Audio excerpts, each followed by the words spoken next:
Jadi perayaan-perayaan macam ini itu hanya sekedar kamuflase, diversion gitu ya, pengalihan perhatian. FPI yang persekusi itu pasti ada suatu grand design, pasti ada yang modalin, yang merancang apa semuanya itu pasti ada.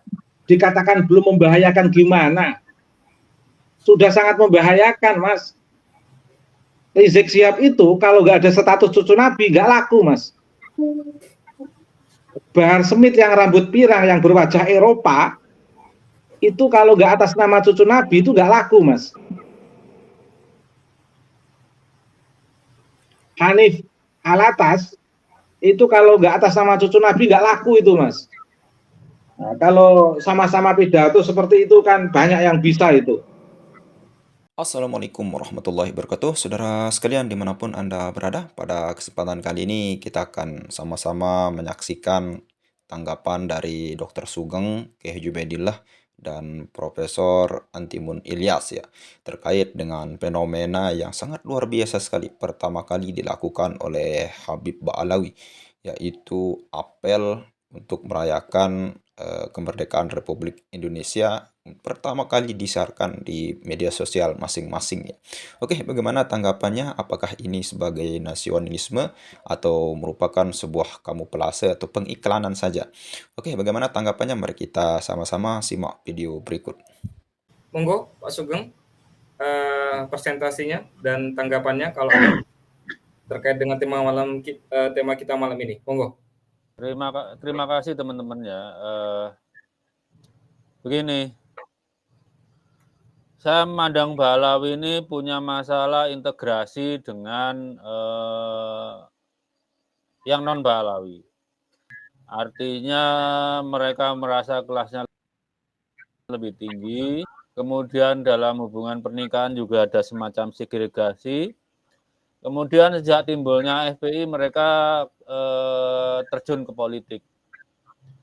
Dan pada tahun ini karena tekanan dari tesis mereka sebagai keturunan Nabi ternyata dimulai dari Kiai Imad, antitesanya keluar mereka bukan keturunan Nabi secara literatur. Saya mendukung DNA bahwa mereka itu bukan sepupunya Kohanim, bukan sepupunya Bani Tamim, bukan sepupunya Bani Utaibi, bukan sepupunya Bani Mutairi.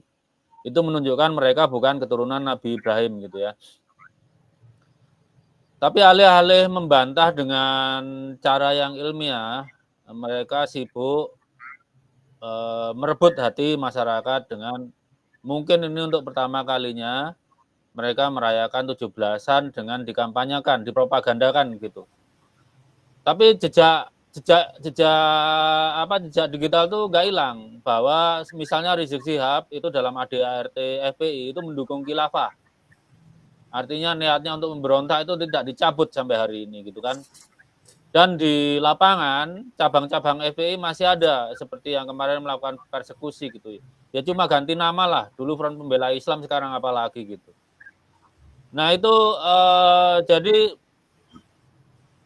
kalau saya bilang perayaan 17-an oleh para habaib ini hanya sekedar kamuflase, mengalihkan perhatian.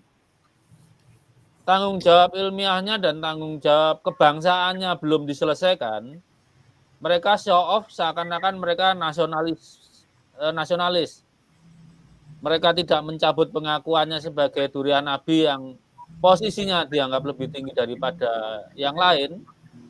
Kedua, tidak mengubah adat istiadat misalnya ya kayak pernikahan sepupu itu.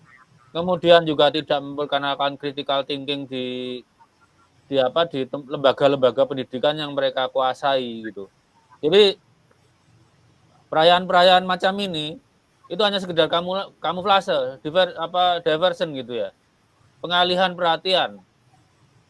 Tapi jejak digital tidak bisa hilang. Kalau teman-teman YouTuber bisa tolong coba di-upload apakah dari 17-an sejak reformasi ada enggak itu dari klan Ba'alawi itu sengaja 17-an menganjurkan kesetaraan dan mempraktekannya sekalian, ada atau tidak? Kan kemudian apakah frekuensi penentangan terhadap pemerintah seperti kelompok Rizik Syihab, Bahar Smith itu berkurang. Enggak juga gitu loh. Bahkan yang terakhir ini Rizik Syihab malah saya tadi dapat bocoran tuh sudah mempersiapkan arah menuju kekerasan gitu. Dan ini untuk pertanyaan saya nanti ke Kiai Ubaidillah. Negara itu kan ya harusnya tidak bisa diam. Tapi siapa yang mulai dulu? Kalau Polri itu harus ada tindak kriminal dulu. Kalau tentara itu harus Balawi ini mungkin udah angkat senjata baru ditindak, udah ada korban gitu. Nah, ini yang bisa mengkat bahwa mereka keturunan Nabi sehingga tidak punya legitimasi sebagai keturunan Nabi dan segala macamnya. Siap lebih dulu, apakah Departemen Dalam Negeri, Departemen Agama, kampus, bin, yang mana yang bisa turun untuk menghentikan klaim durian Nabi dan memaksa mereka untuk bersikap setara, bereintegrasi lagi dengan anak bangsa yang lain. Itu saja dari saya. Baik, terima kasih Pak Sugeng atas presentasinya. Tadi ini ya, Pak Sugeng ada nanti pertanyaan ya untuk Kiai Ubed ya. Ini saya ini tertarik dengan penjelasan Pak Sugeng tadi terkait masalah yang menyinggung FPI yang berganti baju ya, dan salah satunya itu mereka melakukan tindakan persekusi, dalam artian itu ditengarai mereka itu adalah ex dari FPI, organisasi yang cabut izinnya oleh negara. 3 panelis di sini, apakah 3 panelis di sini itu melihat ada bibit-bibit sleeping cell yang berpotensi untuk menjadi one wolf terkait dengan mereka yang melakukan persekusi di Tangerang? Monggo. Ini saya berikan dulu kepada Kiai Ubed, sekaligus nanti menjawab pertanyaannya Pak Sugeng. Yang kedua kepada Profesor Atimun Ilyas, dan yang terakhir kepada Pak Sugeng. Monggo, Kiai Ubed, tanggapannya. Suaranya, Kiai, suaranya. Oke, saya ingin menjawab dari pertanyaan Dr. Sugeng dulu. Siapa yang harus melakukan pertama kali? Kalau saya ya subjek pendamping di masyarakat, Mas. Dalam konteks ini secara pribadi saya punya kewajiban pertama kali untuk menghadapi mereka, mendidik masyarakat agar tidak ikut mereka, Mas. Makanya saya selalu ditanya beberapa teman dosen, ditanya beberapa kiai, kenapa harus tampil untuk masuk dalam diskursus nasab ini. Ya, ini kewajiban saya sebagai bagian daripada subjek pendamping, melihat subjek dampingan yang memang perlu didampingi. Tugas saya adalah mendidik masyarakat. Ada juga yang kemudian bertanya, gimana kalau resiko mendidik masyarakat, mereka yang berbuat jahat, tidak mencerahkan, tidak membebaskan, yang melakukan perbudakan spiritual itu melaporkan Anda? Ada yang bertanya gitu. Tidak apa-apa. Kalau pada akhirnya yang harus ditahan saya, tidak apa-apa. Niat saya mendidik masyarakat bahwa ada kejahatan besar yang dilakukan oleh Ba'alwi, Rizik Syihab dan kawan-kawan. Dan itu sudah dibuktikan beberapa kali keluar masuk penjara, sampai sekarang nggak kapok-kapok. Lagi-lagi dia istilah Gus Dur itu. Ini luar biasa. Masa keluar penjara belum ada 1 tahun sudah nyuruh orang mengasah celurit, itu kan sebenarnya sudah kejahatan besar itu, Mas. Memprovokasi ke sana kemari. Apa salah ketika saya marah pada Rizik Syihab? Apa saya harus dikatakan sebagai pembuat ujaran kebencian ketika saya harus menegaskan secara publik di sosial media marah pada Rizik Syihab ketika dia mengatakan bahwa Syarif Hidayatullah adalah suaminya Bunda Rara Santang? Apakah saya salah? Apakah saya membuat ujaran kebencian ketika Rizik Syihab membuat fitnah bahwa Sunan Ampel adalah putranya Sunan Gresik? Tentu tidak. Kalau sistem pengadilan ini pada akhirnya menyalahkan saya karena Rizik Syihab punya power, nah ini ya yang akan mendapat ancaman akhirat ya tentu mereka. Tapi yang saya nggak habis pikir, kok bisa-bisanya Rizik Syihab pakai atas nama agama. Yang tidak habis pikir lagi, kok ada kiai yang percaya Habib Rizik Syihab itu, Mas. Sudah betul-betul jahat secara publik mendidik orang untuk ngasah celurit. Harusnya kalau ada orang pengen emosi mau ngasah celurit kan harus dihentikan malah. Jangan ngasah celurit, negara kita damai. Sudah ada polisi, sudah ada pihak keamanan. Kan enak sebenarnya. Ini kan tidak ngompori masyarakat. Ngompori masyarakat di mana-mana. Saya tidak tahu persis apakah kasus Kerawang itu ada koordinasi dengan Rizik Syihab, dengan Habib Bahar, saya tidak tahu. Tetapi rentetan doktrinasi itu sangat mempengaruhi, Mas. Jadi munculnya kasus Kerawang itu efek doktrinasi yang ditanamkan Rizik Syihab. Tapi saya tidak mengatakan itu yang nyuruh Rizik Syihab. Saya hanya mengatakan dampak doktrinasi yang menyebar di tengah masyarakat, sehingga masyarakat seolah-olah harus menghalalkan sistem kekerasan. Nah, dan ini luar biasa. Ini saya menyampaikan ini kan dalam rangka membangun kesadaran masyarakat, agar masyarakat tahu bahwa ada sistem doktrinasi, sistem pembelajaran yang seolah-olah seperti gendam, membius masyarakat untuk mengikuti apa yang dikatakan oleh Rizik Syihab wa ashabi, seolah-olah itu adalah ungkapan-ungkapan yang penuh heroisme, jihad dan lain sebagainya. Padahal contoh begini, sumber kebenaran ilmu pengetahuan yang Mas Sugeng sampaikan, yang Kiai Imad sampaikan, yang Prof. Nahim Alin sampaikan, ini kan sumber pengetahuan yang sah dalam ranah diskursus keilmuan, Mas. Antara tesa dan antitesa. Tetapi oleh Rizik Syihab direspon dengan cara emosi, dengan membakar semangat atas nama safari dakwah, tetapi isinya mempertahankan nasab.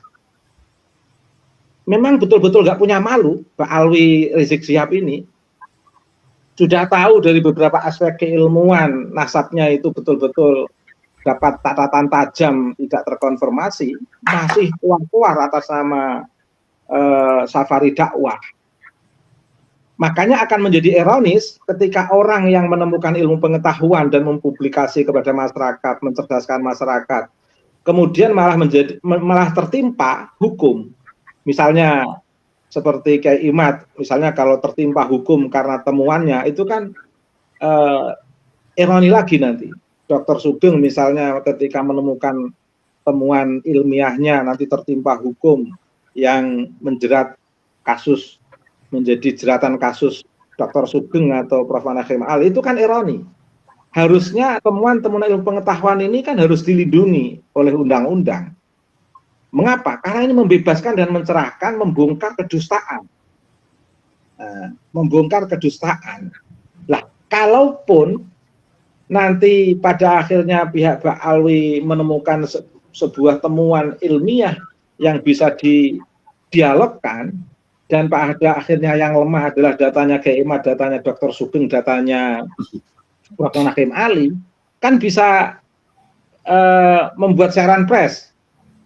Kalau hasil epistemologi sumber kebenaran ilmu pengetahuan yang ditemukan oleh Kiai Imad dan kawan-kawan ini ternyata lemah misalnya, kan nanti bisa dipertanggungjawabkan secara publik untuk minta maaf. Tapi sampai detik ini Pak Alwi dari pihak Robitoh belum bisa menjawab secara epistemologis pertanggungjawaban dalam konteks sumber kebenaran ilmu pengetahuan. Lah, belum menghadirkan kebenaran sumber ilmu pengetahuan sudah ceramah atas nama safari dakwah, tapi intinya di situ atas nama kenasaban. Yang luar biasa adalah mencela, mencaci ke sana kemari. Bukan memaparkan epistemologi, sumber kebenaran ilmu pengetahuan, tapi membangkitkan emosi jamaah untuk merespon secara emosional temuan-temuan ilmiah.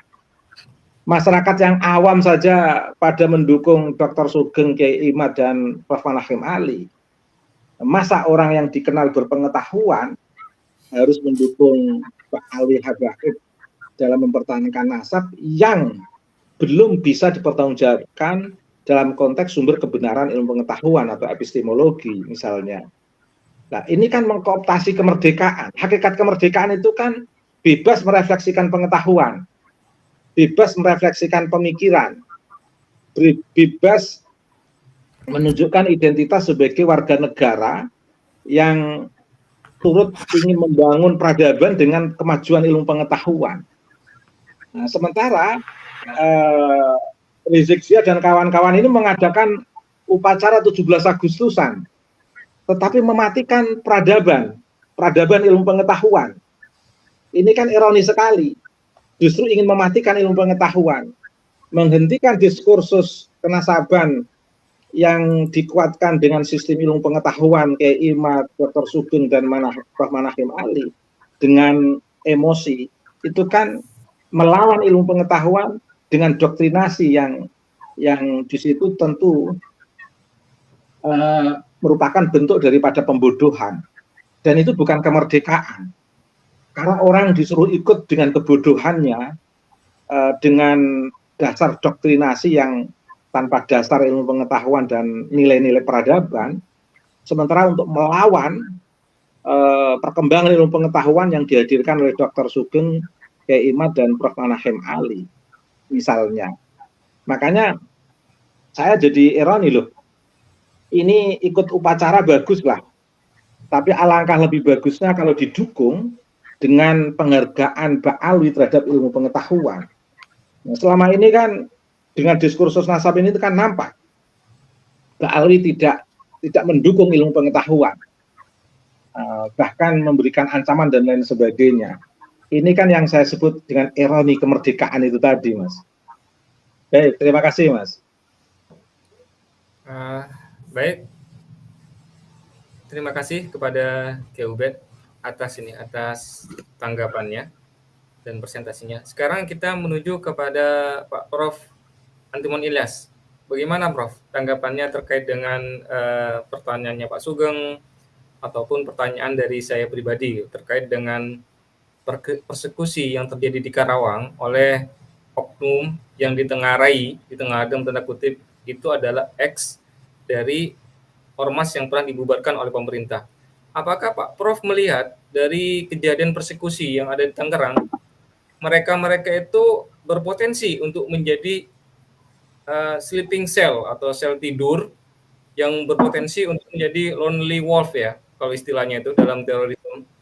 Monggo Pak Prof.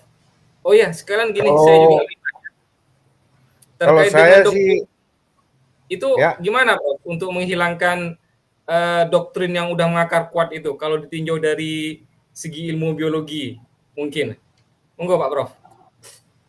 Kalau doktrin itu bukan kita bantah dengan biologi ya. Jadi saya bahas dulu tentang FPI yang persekusi. Itu pasti ada suatu grand design, pasti ada yang modalin, yang merancang apa semuanya itu pasti ada. Nah, 2 orang ini ketangkep, dia pasti ngomong siapa di belakangnya. Ya mudah-mudahan kita bisa tahu siapa di belakangnya dan segera diselesaikan masalah ini. Kalau masalah nasab ini saya kira nggak sengeri masalah jihad Islamiyah itu. Kalau itu ngeri sekali, itu jadi lone wolf yang mau bunuh diri. Kalau yang ex-FPI ini paling ujung-ujungnya cuma sedikit duit aja lah. Mereka disuruh bergerak, dimodalin dikit, dan mereka udah mungkin karena dia juga nggak ada kerjaan, jadi mau nggak mau FPI sebagai sumber kehidupan mereka. Jadi ya pemerintah juga harus mikir juga bagaimana supaya rakyat ini dapat kerjaan. Nah kemudian kalau untuk indokrinasi dari Ba'alawi itu, pemerintah juga harus tegas dan harus bikin keputusan yang tegas bahwa ini bukan eh, zuriat Nabi dengan temuan gini, dan supaya masyarakat maklum. Kalau diumumin begitu, pasti juga yang lain-lainnya, yang muhibin Ba'alawi akan mundur teratur. Mereka juga kepengen negara ini juga baik lah. Cuma karena dangkalnya pendidikan, mereka gampang dibakar. Nah, untuk itu yang harus pemerintah benar-benar ada edukasi ke rakyat supaya mereka jangan gampang dibakar. Oke, segitu aja dari saya. Baik, terima kasih kepada Pak Prof. Atimun Ilyas atas tanggapannya, singkat, padat, dan jelas. Sekarang kita menuju kepada panelis ketiga, yaitu Dr. Sugeng. Monggo tanggapannya terkait dengan pertanyaan saya dan mungkin dari apa yang dijelaskan oleh panelis sebelumnya. Monggo, Pak Dokter. Saya lupa pertanyaannya apa. diulang lagi. Nah, jadi begini, kita ini kan lagi mengkritisi terkait dengan kejadian persekusi di Karawang ya, yang itu ditengarai dilakukan oleh, dalam tanda kutip, ex ormas yang pernah dibubarkan oleh pemerintah, yang dicabut izinnya. Nah, apakah Pak Dokter melihat mereka yang melakukan persekusi itu ada potensi untuk menjadi sleeping cell yang akan menjadi lonely wolf yang melakukan, kalau sekarang kan hanya tindakan persekusi ya, ini nanti akan mengarah kepada tindakan yang lebih besar lagi, seperti yang dilakukan oleh lembaga-lembaga ormas-ormas jihad yang dilarang oleh pemerintah. Monggo, Pak Dokter, tanggapannya. Oke, begini. Saya melihat pengikut FPI ini agak beda dengan Jamaah Islamiyah ya. Jamaah Islam, jihad Islam gitu ya. Jadi mereka ini keberaniannya itu hanya timbul kalau berkelompok. Indoktrinasi Rizik Syihab belum memicu sampai orang berani mati untuk tujuannya gitu. Itu belum parahnya sampai di situ. Tetapi kalau terus-menerus di jangka panjang, ya mungkin saja. Itu bahayanya. Rizik Syihab sampai hari ini belum mencabut salah satu pasal di ADART-nya bahwa mereka ini bertujuan mendirikan khilafah gitu. Itu harus dipandang sebetulnya sebagai musuh negara. Cuma kan penyelesaian negara itu kemarin tidak memperpanjang izinnya gitu kan ya. Itu yang menjadikan organisasi ini tidak salah. Tapi kan ranting-rantingnya masih ada, indoktrinasinya masih ada. Kalau menjadi clandestine sangat mungkin karena di level manapun bisa. Kalau sudah dijanjikan oleh tanda petik keturunan Nabi surga, orang itu bisa meraih apa saja nanti. Udah di dunia sengsara, satu-satunya harapan dikasih surga. Itu orang bisa meraih apa saja gitu. Jadi ini penting untuk mungkin dari salah satu badan negara. Negara itu punya semua alatnya. Kalau untuk masalah keagamaan ya tentu saja Menteri Agama atau pusat-pusat riset keagamaan, baik di lembaga riset seperti BRIN atau universitas pasti bisa. Kalau untuk membuktikan genetikanya ya semua lembaga riset dan universitas itu boleh dikata punya MIPA biologi gitu ya. Untuk filologi ada pusat riset manuskrip di BRIN. Ada di UNER sudah ada contoh dari Profesor Menachem Ali itu. Jadi mumpung belum besar, belum parah, itu kita tekan ini indoktrinasi ini. Penting juga di pendidikan bahwa critical thinking itu harus diajarkan. Ketika orang mengklaim, bukti klaimnya itu tidak memadai ya jangan dipercaya, termasuk perkara nasab. Dan ini untuk teman-teman subscriber mungkin yang bingung dengan istilah dari Kiai Ubed yang mengulang kemarin, kalau epistemologi itu adalah cara mendapatkan pengetahuan dengan benar, ada metodologinya gitu kan ya. Misalnya kalau kita kalau kita meragukan nasab Alawi ya kita pakai ilmu genetika, pakai ilmu filologi, pakai studi literatur, itulah cara epistemologi benar. Kalau epistemologi nggak benar ya bikin meme, bikin framing, itu epistemologi yang tidak benar gitu. Jadi itu saya kembalikan ke Mas Fatul nih. Baik, ini masih ada yang terlewat, Pak Sugeng.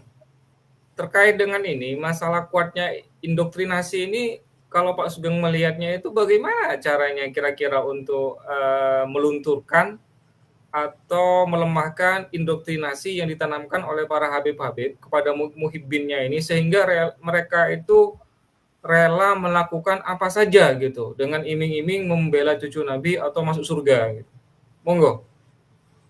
Ini yang harus di-cut itu bahwa mereka cucu Nabi.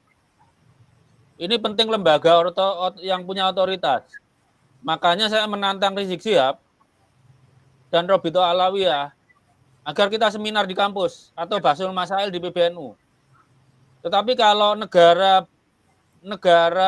mau turut campur kalau itu dianggap ancaman, ya itu bisa saja. Pertama lewat Departemen Agama. Seingat saya Pengadilan Agama itu punya wewenang memutuskan nasab, tapi tidak dijelaskan nasab jauh atau nasab dekat. Seharusnya Departemen Agama bisa.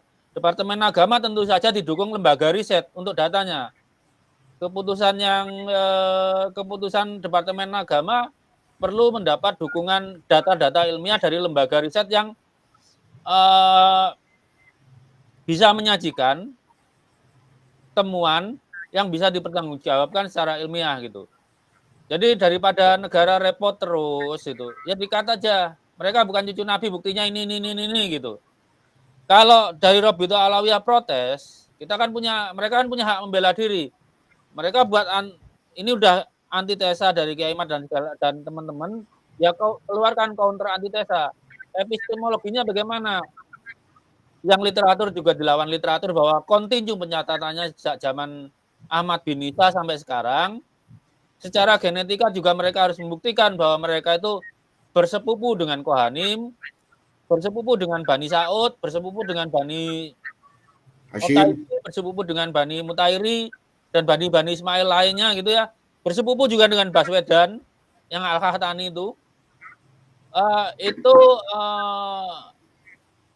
Kalau negara bisa clear cut bahwa mereka durian Nabi, otomatis indoktrinasinya runtuh. Karena nggak ada lagi modal mengindoktrinasi. Ini nasab buat mereka itu keyakinan, bukan ilmu. Beda dengan kita. Nasab itu perkara ilmu. Bisa diragukan, bisa diuji. Jadi mereka itu udah keyakinan, rukun iman ketujuh itu. Nggak perlu dibuktikan, percaya aja. Ini menurut saya sesat itu sebetulnya. Rukun imannya nambah satu lagi itu sesat. Jadi negara harus memotong bahwa kepercayaan para muhibin ini bahwa mereka durian Nabi. Negara punya alatnya, tergantung mau pakai atau enggak. Dan alat-alat negara ini dibiayai rakyat gitu loh. Waktunya turun tangan daripada berlarut-larut. Dan ada presidennya. Pemerintah Ottoman itu pernah menertibkan Sadah dan Ashraf palsu. Di abad 15, 16, 17 itu pernah ditertibkan apa? Berarti kita itu punya dasarnya untuk menertibkan. Karena buat negara itu melindungi yang tertipu ini loh.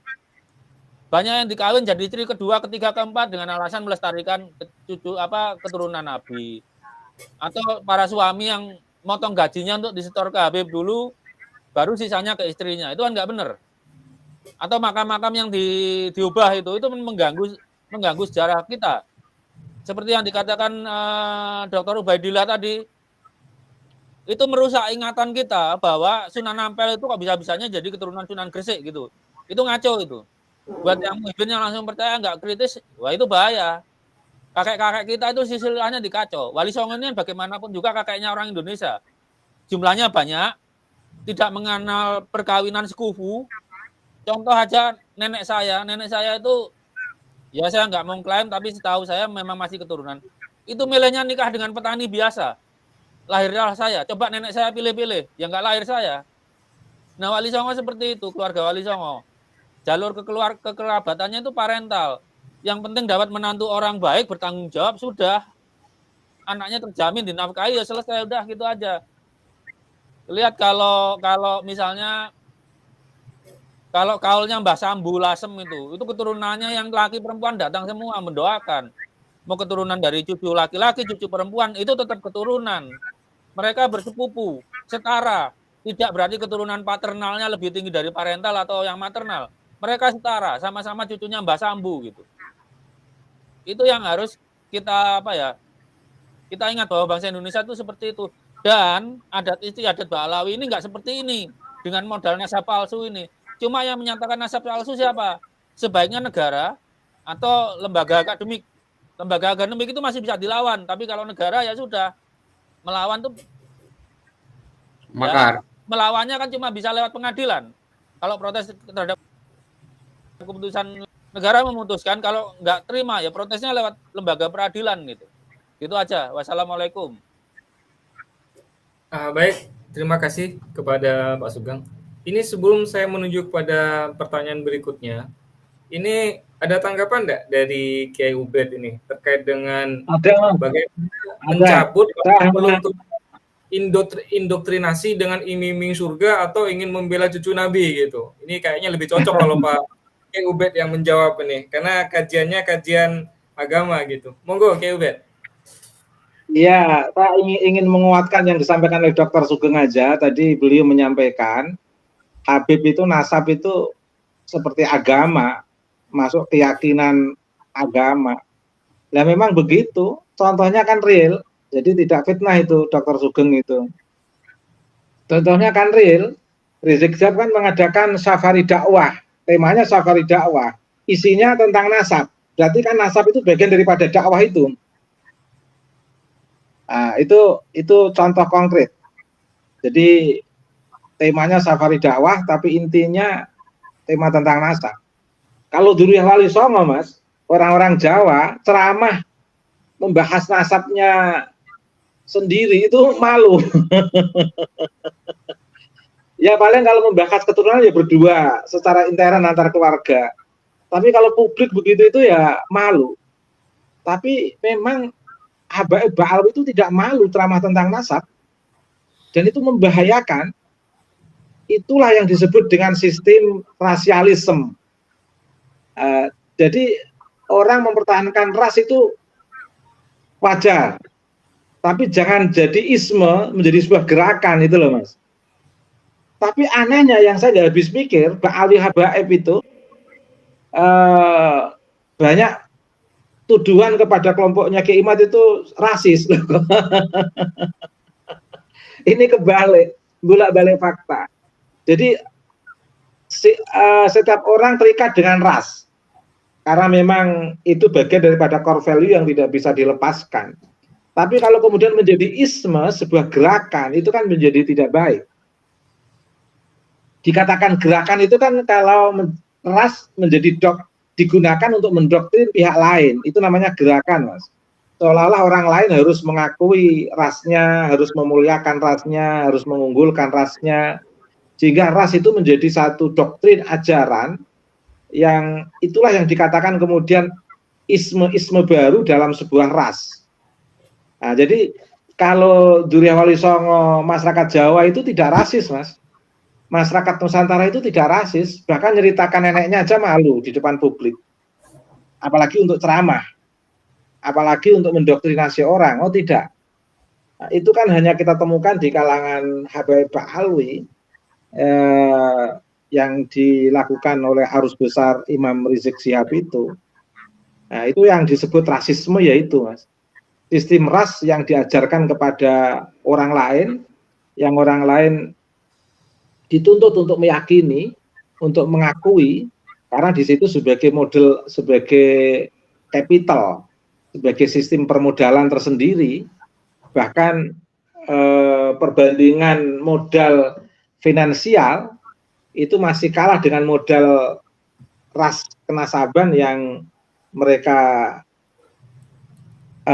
interpolasi, yang mereka cantolkan ke Nabi Muhammad SAW. kan lebih mahal sebagai cucu Nabi daripada modal 1 miliar Mas di depan masyarakat yang agamis itu. Makanya sistem kenasaban ini kalau tidak segera terbongkar itu bisa menjadi satu alat atau instrumen untuk menghegemoni masyarakat, lebih-lebih masyarakat umum yang tidak terkoordinir langsung oleh pemerintah, nanti jadi banyak korban. Selama ini kan pemerintah tidak pernah memperhatikan ini, bahkan tokoh-tokoh agama tidak pernah memperhatikan ini. Makanya munculnya kehadiran Kiai Imad itu saya katakan luar biasa. Keberanian Dr. Sugeng menyampaikan ilmu pengetahuan sebagai sumber kebenaran ilmu pengetahuan terkait dengan nasab Habaib Ba'alwi. Keberanian Dr. Sugeng itu sudah luar biasa di mata saya. Keberanian Prof. Panakhim Ali itu sudah luar biasa. Itu pahlawan-pahlawan masyarakat itu, Mas.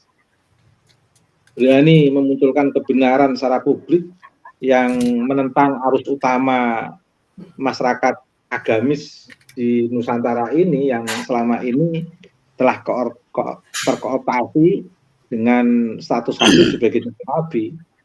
Saya sendiri belum pernah melakukan penelitian itu, Mas. Sehingga saya sendiri merasa iya ya, saya dulu itu tertipu ya. Saya nggak pernah mau melakukan penelitian sendiri dan nggak pernah ngutek-ngutek itu. Tapi ternyata setelah Kiai Imad memberanikan diri melakukan penelitian itu, jadi kaget saya sebagai masyarakat akademik, kaget. Iya ya. Dulu saya nggak berani meneliti karena memang ya sudah ikut saja. Tapi begitu ada yang meneliti ternyata dasar sumber kebenarannya bisa dipertanggungjawabkan, didukung lintas disiplin ilmu, ya sudah. Memang harus segera dipublikasi dan harus segera mendapatkan dukungan dari pemerintah dan dari tokoh-tokoh masyarakat untuk membebaskan dan mencerahkan masyarakat dari sistem isme atas nama nasab ini. Isme atas nama nasab yang notabene membawa marwah risalah kenabian min Nabil Mustafa Muhammad SAW, kan jadi mahal harganya. Status nasab Nabi itu kan mahal harganya, Mas, di mata masyarakat agamis, karena kaitannya dengan akhirat. Nah, tapi makanya kalau nggak kebongkar, itu bisa menipu lebih banyak orang lagi. Makanya alhamdulillah dengan adanya kehadiran Kiai Imad, Dr. Sugeng, Prof. Panakhim Ali itu sudah luar biasa di mata saya. Nah, kiai-kiai kita itu percaya nas. Saya paham. Kiai-kiai di lingkungan Nahdlatul Ulama itu sangat mendalam memahami nas, Mas, terkait dengan keluarga Nabi. Tapi banyak yang tidak memahami waqa'i', memahami konteks nas, konteks teks, itu banyak yang mengabaikan. Sehingga mereka tidak memperdulikan sumber kebenaran ilmu pengetahuan historis, baik dari kajian turos yang dilakukan oleh Kiai Imad, baik dari kajian DNA maupun kajian filologi, mereka itu nggak memperhatikan itu. Jadi kiai-kiai kita itu banyak yang, bahkan kiai-kiai kita yang di MUI, baik di pusat maupun wilayah, saya percaya mereka itu sangat kuat dalam konteks nas. Termasuk kiai-kiai Rembang itu kan saya yakin kuat dalam konteks nas. Tapi kan ditemukan juga beberapa kiai yang meskipun kuat dalam konteks nas, tapi tidak mau tahu tentang waqa'i'.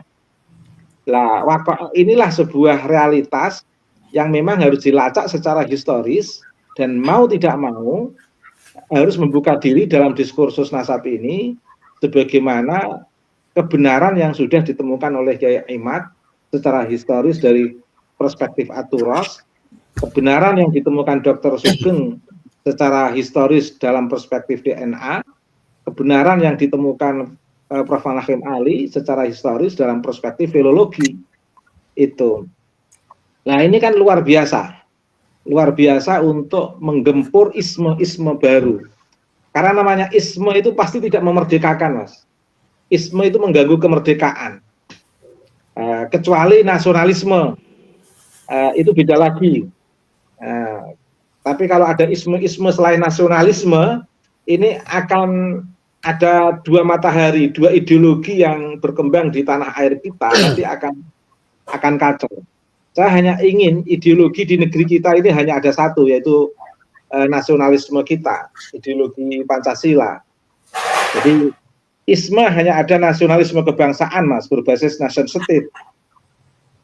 Dan agama itu kan bukan ideologi, tapi prinsip nilai yang memungkinkan nilai-nilai agama itu akan bisa menguatkan dari perspektif nation state, nasionalisme kita. Jangan ada isme-isme yang berbasis kenasaban. Iya itu kalau benar, apalagi ini salah. Kan artinya salah membiarkan isme di luar nasionalisme kita. Di situ juga salah membiarkan isme yang berbasis kedustaan. Jadi salah murokab menurut saya. Salah yang bertumpuk-tumpuk. Jadi karenanya saya setuju Robito harus dibubarkan. Karena itu menjadi sarang kedustaan, orang membuat membuat kedustaan atas nama nasab Nabi, sementara sudah ditemukan. Robito bisa bertahan, tidak perlu dibubarkan. Bahkan saya usulkan untuk tetap bertahan dengan catatan bisa mematahkan temuan Kiai Imad dan bisa mematahkan temuan Dr. Sugeng dan Prof. Manahem Ali. Robito harus bertahan untuk menjaga nasab Nabi. Tapi kan selama ini Robito belum bisa menjawab, Mas. Jadi selama Robito belum bisa menjawab, dibubarkan. Maka tidak ada kewenangan dari pihak Robito untuk melakukan persekusi orang yang mengaku cucu Nabi di daerah manapun. Mengapa? Karena Robito sendiri lemah dalam konteks data kalau mereka itu sebagai cucu Nabi. Jadi mereka nggak punya kewenangan untuk menjadi polisi-polisi yang menjaga status cucu Nabi, wong mereka sendiri juga bukan cucu Nabi. Jadi begitu, Mas. Jadi Robitoh memang sah untuk dibubarkan karena kecuali kalau Robitoh itu bergerak di bidang sosial keagamaan seperti NU dan Muhammadiyah, itu masih bisa bertahan. Karena kaitannya dengan sistem kegiatan sosial untuk pendampingan masyarakat. Tapi kalau Robitoh di situ ada status sebagai lembaga yang menjaga nasab Nabi, di situ ada Maktabah Daimi di bawah koordinasi Robitoh, itu masih bertahan, itu berarti menahan kedustaan, membiarkan kedustaan berlangsung untuk menghegemoni masyarakat. Dan ini suatu instrumen yang menurut saya membahayakan untuk kelangsungan keberagamaan di Indonesia. Nanti semuanya akan terhegemoni dalam sistem penjajahan atas nama nasab Nabi, yang istilah Tempo itu betul-betul berlangsung, namanya sistem perbudakan spiritual itu, Mas. Jadi itu, Mas. Terima kasih. Baik, terima kasih. Ini kita menuju pada pertanyaan terakhir ya. Saya ini tertarik dengan komentar yang ada gitu ya di live chat ini. Netizen mengatakan bahwa negara belum berani masuk karena masih belum, Ba'alawi ini masih belum dianggap keamanan negara. Nah, saya kepada 3 panelis di sini, kira-kira apa yang terjadi 10 atau 20 tahun yang akan datang ketika gerakan dilakukan oleh Ba'alawi ini dibiarkan dan suara-suara yang menentang Ba'alawi ini dibungkam gitu kan, atau dianggap menimbulkan sosial gitu. Ini pertanyaan ini mohon nanti dijawab pertama oleh Kiai Ubed dari segi ini ya, multikulturalisme dampaknya. Terus yang panelis yang kedua, Profesor Adem Ilyas dan Profesor dan Dr. Sugeng, bagaimana nanti terkait kalau seandainya suara-suara yang menentang ketokohan atau gerakan konstruksi sosial oleh Ba'alawi ini ditekan gitu kan, terkait dengan kemajuan atau riset sains di masa yang akan datang. Dalam artian mungkin nanti akan ada rasa takut gitu bagi para ilmuwan-ilmuwan ini untuk bersuara gitu. Monggo tanggapannya. Untuk yang pertama dulu, Mas? kita beri Ubed. Monggo Ubed. Oke. Nasab dikatakan belum membahayakan gimana? Sudah sangat membahayakan, Mas. Rizik Syihab itu kalau nggak ada status cucu Nabi nggak laku, Mas. Bahar Smith yang rambut pirang yang berwajah Eropa itu kalau nggak atas nama cucu Nabi itu nggak laku, Mas. Hanif Alatas itu kalau nggak atas nama cucu Nabi nggak laku itu, Mas. Nah, kalau sama-sama pidato seperti itu kan banyak yang bisa itu. Tapi karena ada status cucu Nabi yang mereka doktrinkan ke publik, akhirnya orang akan tertarik. Nah, jadi, itu di isu-isu 2019, 2014, itu kan keliweran itu, mengunggul-unggulkan glorifikasi terhadap Rizik Syihab sebagai cucu Nabi, sebagai imam besar, dzurriyyah Rasul, cucu Nabi, di darahnya mengalir di darah Nabi. Itu kan untuk menghipnotis masyarakat, Mas. Atas nama cucu Nabi akhirnya lahir Rizik Syihab, atas nama cucu Nabi lahir Bahar Smith, atas nama cucu Nabi lahir yang lain-lain itu, para atas nama cucu Nabi itu pidato kurafat habaib itu kan banyak, Mas, nggak ada yang menggugat. Mengapa? Karena ada status cucu Nabi. Buya Yahya itu nggak bisa bebas. Biasanya Buya Yahya itu kan cepat kalau mengkritik ustadz-ustadz yang melakukan kesalahan dalam pidato. Tapi kalau kurafat-kurafat yang disampaikan oleh para habaib terkait dengan bisa menghentikan siksa kubur, terkait dengan bisa menurunkan rantai emas, terkait banyak hal, itu nggak ada yang menegur. Karena apa? Sungkan sebagai cucu Nabi, Mas. Nah, mulai sekarang aja banyak yang berani tampil ke permukaan karena sudah dibuka kerannya oleh Kiai Imad, oleh Dr. Sugeng, oleh Prof. Manakhim Ali. Akhirnya sekarang banyak yang nggak percaya dengan habaib. Dan muncul banyak kritik-kritik terhadap habaib yang melakukan kurafat itu. Sebagaimana yang disampaikan oleh Prof. Mantan menteri kita, siapa? Prof. Mahfud MD. Terus muncul juga Bang Haji Roma Irama. Ini kan karena perannya sudah ada yang membuka, Mas. Sekarang ini publik kan sudah tahu. Kalau publik nggak tahu, belum kerannya belum dibuka, Kiai Imad, Dr. Sugeng, Prof. Manakhim Ali, saya ngomong begini itu bisa marah seluruh Indonesia, Mas. Nah, karena kerannya sudah dibuka, akhirnya lambat laun para kiai sudah sadar dan makin mendukung. Itu dibuktikan dengan banyaknya PWLS yang makin tersebar di seluruh Indonesia, sebagaimana gerakan civil society. Nah, seperti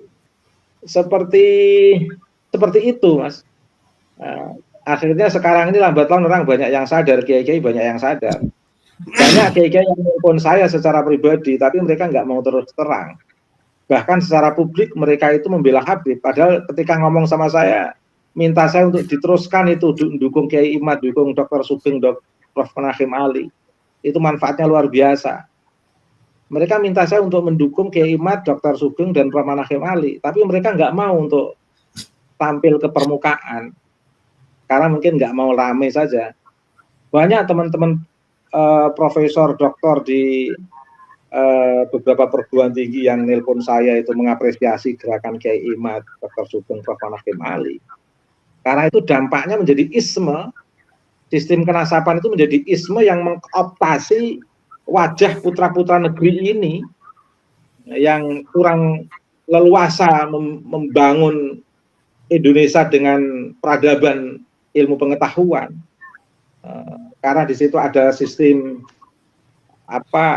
perbudakan spiritual lah, istilah Tempo, bukan istilah saya ini. Nanti kalau yang digugat, Tempo aja yang digugat.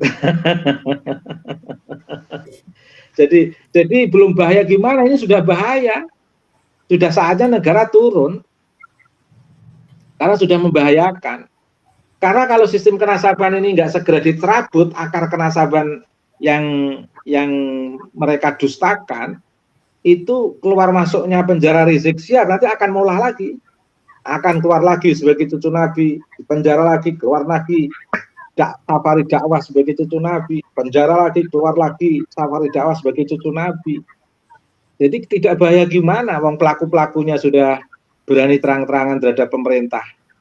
Seorang Jokowi dikatakan Jokodok, seorang ulama besar Ma'ruf Amin dikatakan penyebutannya dengan cara-cara begitu. Dan mereka nggak ada malunya, sebagaimana juga nggak ada malunya memamerkan nasab atas nama safari dakwah itu. Oh, itu kalau orang Jawa malu, Mas. Safari dakwah isinya ceramah nasab itu malu. Nah, makanya Rizik Syihab nggak sadar kalau masyarakat pribumi ini sedang mentertawakan dia. Temanya safari dakwah, tapi yang dipidatokan nasab. Seperti tema agama saja nasab itu, seperti tema utuh. Jadi nasab dalam perspektif Ba'alwi itu melampaui ketauhidan dan kemanusiaan, Mas. Tapi dalam perspektif Dzurriyyah Wali Songo atau masyarakat Nusantara, nasab itu di bawah ketauhidan dan kemanusiaan. Tidak ada yang lebih unggul bagi masyarakat Nusantara ini, Mas, selain berbicara tentang ketauhidan dan kemanusiaan. Tapi bagi Ba'alwi melalui wajah Rizik Syihab dan kawan-kawan, ketauhidan dan kemanusiaan itu kan di bawah tema kenasaban. Apakah fitnah? Tidak, wong ceramah mereka di mana-mana bicara nasab. Untuk mempertahankan nasab Ba'alwi yang sekarang ini sedang dirungkatkan Kiai Imad, Dr. Sugeng dan Prof. Mahathir Ali. Plata ilmu pengetahuan sudah sangat kuat begitu, masih saja mereka dengan wajah yang penuh berapi-api untuk membela nasab yang selama ini menjadi alat doktrinasi mereka yang sebenarnya tidak punya dasar apapun. Dan ini sudah berbahaya. Sudah saatnya negara menghentikan kedustaan isme atas nama nasab yang kebetulan mereka simbolkan sebagai Ba'alwi. Toh di zaman kolonial dulu juga ada Osman bin Yahya yang ternyata juga antek Belanda. Di 65 ada para reng-reng pertama PKI ya juga dari Ba'alwi. Di Orde Reformasi sampai sekarang ada Rizik Syihab dan kawan-kawan juga Ba'alwi. Lagi-lagi dia istilahnya itu. Jadi sebagai penutup, tidak bahaya bagaimana? Udah sangat bahaya, Mas. Baik, terima kasih, Mas. Baik, terima kasih kepada Kiai Ubed. Sekarang kepada Pak Prof. Antimon Ilyas ini.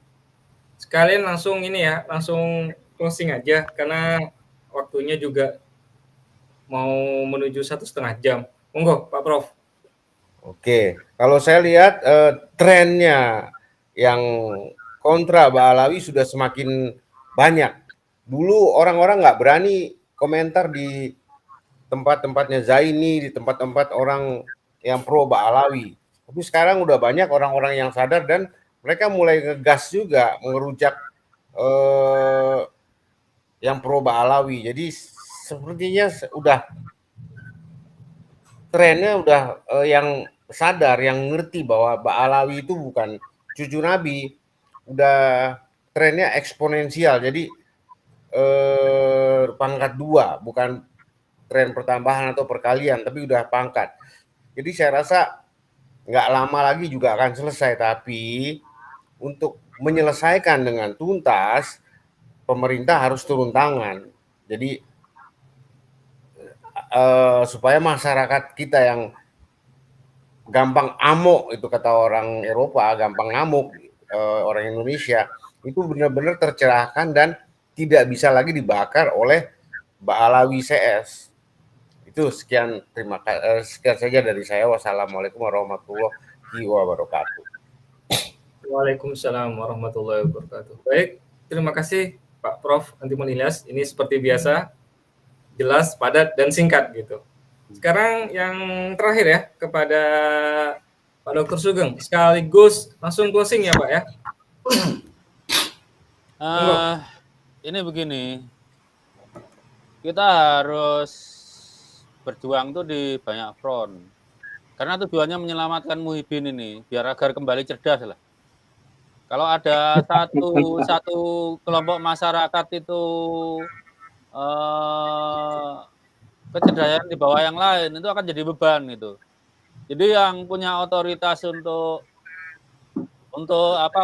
mematahkan klaim dzurriyyat Nabi itu ya memang pemerintah. Mungkin yang bisa dimulai lebih awal itu dari Departemen Agama. Departemen Agama meminta lembaga riset, misalnya BRIN atau UI atau kan alatnya ada, seperti di BRIN ada pusat riset biologi molekular Eijkman, ada pusat riset keagamaan, ada pusat riset manuskrip, itu bisa diminta itu. Walaupun saya sebagai BRIN di sini saya tidak mewakili BRIN ya ngomongnya. Itu nanti teman-teman yang berkepentingan bisa mengajukan lah gimana itu.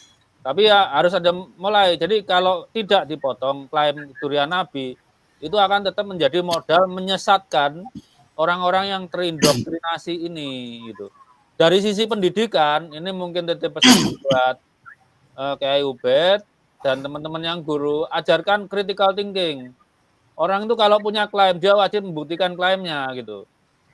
Mungkin untuk meruntuhkan ilmu nasab yang seperti diglorifikasi oleh Robito Alawiyah, itu di prodi-prodi yang sejarah Islam, itu bisa mengintroduksi family history dengan salah satu mata kuliahnya itu adalah genetik genealogi gitu. Itu seperti di Brigham Young University kan udah ada lumrah itu di barat itu. Pelacakan sejarah keluarga dengan DNA itu lumrah. Nah, itu bisa mungkin diintroduksi mata kuliah yang seperti itu. Jadi dan tentang tadi saya sedikit menyinggung tuduhan rasisme ya. Yang mulai itu kan Alawi, merasa rasnya lebih tinggi. Tapi kalau Kiai Imad misalnya dituduh rasis, rasnya Mbak Alawi itu ras apa? Kalau Kiai Ubaidillah bilang mukanya Bahar Smith, muka Eropa sebelah mana? Saya nggak ketemu Eropa seperti itu. Jadi itu aja. Jadi negara memang kalau tidak mau berlarut-larut, ya memang harus turun tangan. Dan itu ada presidennya di masa lalu itu Kesultanan Ottoman pernah menertibkan Ashraf dan sada palsu yang mendapat keuntungan ekonomi, keuntungan pada nasab mereka dijadikan kapital itu. Jadi itu negara itu selayaknya turun karena ini udah 2 tahun, karena organ-organnya ada, Departemen Agama ada, kemudian lab juga, pusat-pusat riset ada. Oh ya, ini dan satu lagi yang saya lupa, kita harus ingat sejak reformasi ini, apalagi keluar FPI, dikotomi muslim dan non muslim di rakyat kita itu makin menganga gitu loh. Politik identitas itu juga makin melebar. Contoh kemarin ribut jilbab di Paskibraka, kita lupa bahwa di sekolah-sekolah itu juga ada pemaksaan jilbab. Padahal pemerintah itu sudah menyediakan. Yang pengen konsisten seperti Islam interpretasi mereka yang itu bisa di madrasah. Yang sekolah umum ya ikut interpretasi masing-masing, bapaknya jangan dipaksa. Berjilbab boleh, nggak berjilbab boleh, yang penting pakaiannya sopan gitu. Itu seperti itu sudah dikotomi antara muslim dan non muslim itu udah pada tahap yang parah. Padahal di zaman Orde Baru nggak masalah gitu. Kita mau bertamu Natalan ke sana juga nggak masalah. Itu aja dari saya. Wassalamualaikum warahmatullahi wabarakatuh. Oke, saudara sekalian, luar biasa sekali. Barusan kita saksikan diskusi antara 2 doktor dan 1 profesor ya, yaitu Profesor Antimun Ilyas. Banyak sekali hal yang penting sekali untuk disampaikan dan membuka cakrawala berpikir kita ya. Terkait dengan hal ini banyak sekali yang disinggung, terutama sebagai pusat sentral pembahasan dan contoh-contoh yang menjadi sentralnya itu berfokus kepada Habib Rizik ya, Rizik Syihab dan bagaimana pergerakannya selama ini.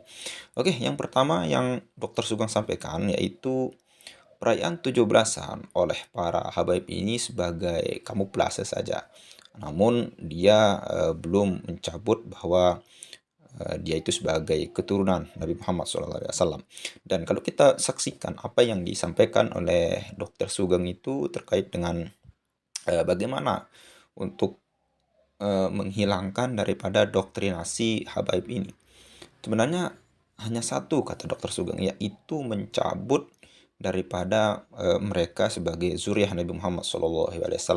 Kenapa? Karena dengan modal cucu Nabi inilah yang menjadi pengkuat daripada para habaib Ba'alawi ini. Nah, ketika sudah data yang selama ini digaungkan oleh Dr. Sugeng, lalu kemudian Profesor Manah Ma'ali, lalu kemudian siapa lagi, Kiai Haji Maduddin, dengan masing-masing keahlian masing-masing, itu merupakan suatu hal yang membuktikan bahwa sampai sekarang pihak Rabithah Alawiyah yaitu tidak bisa membantah hal itu gitu. Bahkan sekarang ada desas-desus buku yang akan dikeluarkan sebagai pencerahan dari Rabithah Alawiyah yang disampaikan oleh Habib Taufik Assegaf. Sampai sekarang belum dirilis. Dan kemudian jauh sebelum itu juga dari Abuya Al-Qurtubi itu akan mengeluarkan kitab bom nuklir untuk khusus menjawab Kiai Haji Maduddin. Itu sampai sekarang belum dirilis juga gitu. Rilisnya kapan gitu. Itu yang pertama yang disampaikan oleh Dr. Sugeng. Lalu kemudian terkait dengan apa yang disampaikan oleh Kiai Ubaidillah, luar biasa sekali, banyak sekali. Yang pertama yaitu Rizik Syihab sebagai dalang di balik semua itu. Seperti kata Gusur, dia lagi. Artinya apa? Ketika kita berbicara diskursus nasab ini, itu yang paling dominan pergerakannya untuk mencari nama di masyarakat, menguatkan dia sebagai zuriat Nabi Muhammad. Ini yang paling kentara itu Habib Rizik Syihab dan komplotan lah. Kalau kita lihat Habib Bahar dan sebagainya itu agak jarang ya yang ikut Habib Al-Atos, kita agak jarang. Tapi kalau Rizik Syihab ya sekarang, apalagi yang terbaru sekarang dia lagi di NTB ya dan sebagainya. Nah, itu merupakan pergerakan-pergerakan yang seperti kata Kiai Ubaidillah tadi, kita mengutip bahwa nama Safari Dakwah namun isinya itu membahas tentang polemik nasab. Pasti ada itu untuk menguatkan dia sebagai cucu Nabi Muhammad SAW yang sekarang ini sudah banyak sekali kiai-kiai yang bersuara seperti kata Kiai Ubaidillah, yaitu dengan memang ada kiai yang banyak mendukung saya kata beliau, namun ketika dia bersuara dengan menampakkan diri itu tidak berani gitu.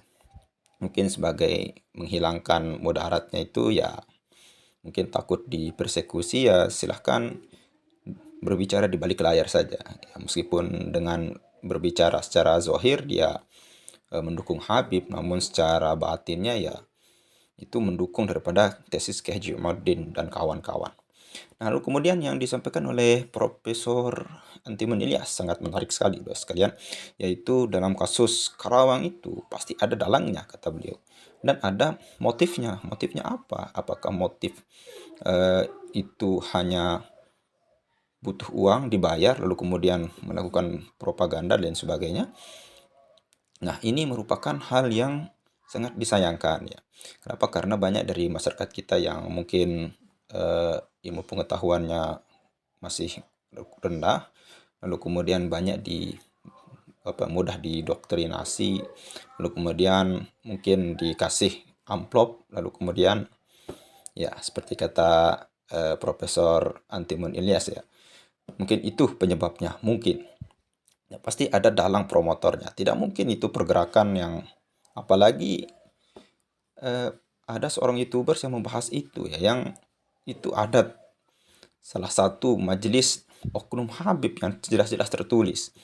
Ketika itu di video itu dia menendang seseorang, lalu kemudian setelah menendang seorang anggota Banser atau Kansor kalau tidak salah ya, itu dia kabur gitu pakai motor, dan jelas tertulis di jaketnya itu majelis ya seorang oknum Habib ya, sudah jelas. Lalu kemudian Dr. Sugeng tadi menyampaikan luar biasa sekali. Sebagai closing statement beliau itu, jika masalah ini tidak mau berlarut, itu pemerintah harus turun tangan. Bahkan dia punya departemen keagamaan, kata Dr. Sugeng, untuk bisa memutus nasab seseorang atau menetapkannya. Tapi itu mungkin nasab jauh atau nasab dekat, kita tidak tahu. Departemen Agama. Kalau pemerintah tidak mempunyai, mungkin tidak ada waktu untuk mengurus ini, ya bisa limpahkan ke Departemen Agama yang untuk memutus perkara ini supaya jelas status Habib ini apakah zuriat Nabi Muhammad atau tidak ya. Karena sudah 2 tahun berjalan sampai sekarang belum ada titik terangnya dari pemerintah. Hanya sebatas polemik-polemik saja. Mungkin hanya itu saja saudara sekalian. Semoga bermanfaat. Sekian. Assalamualaikum warahmatullahi wabarakatuh.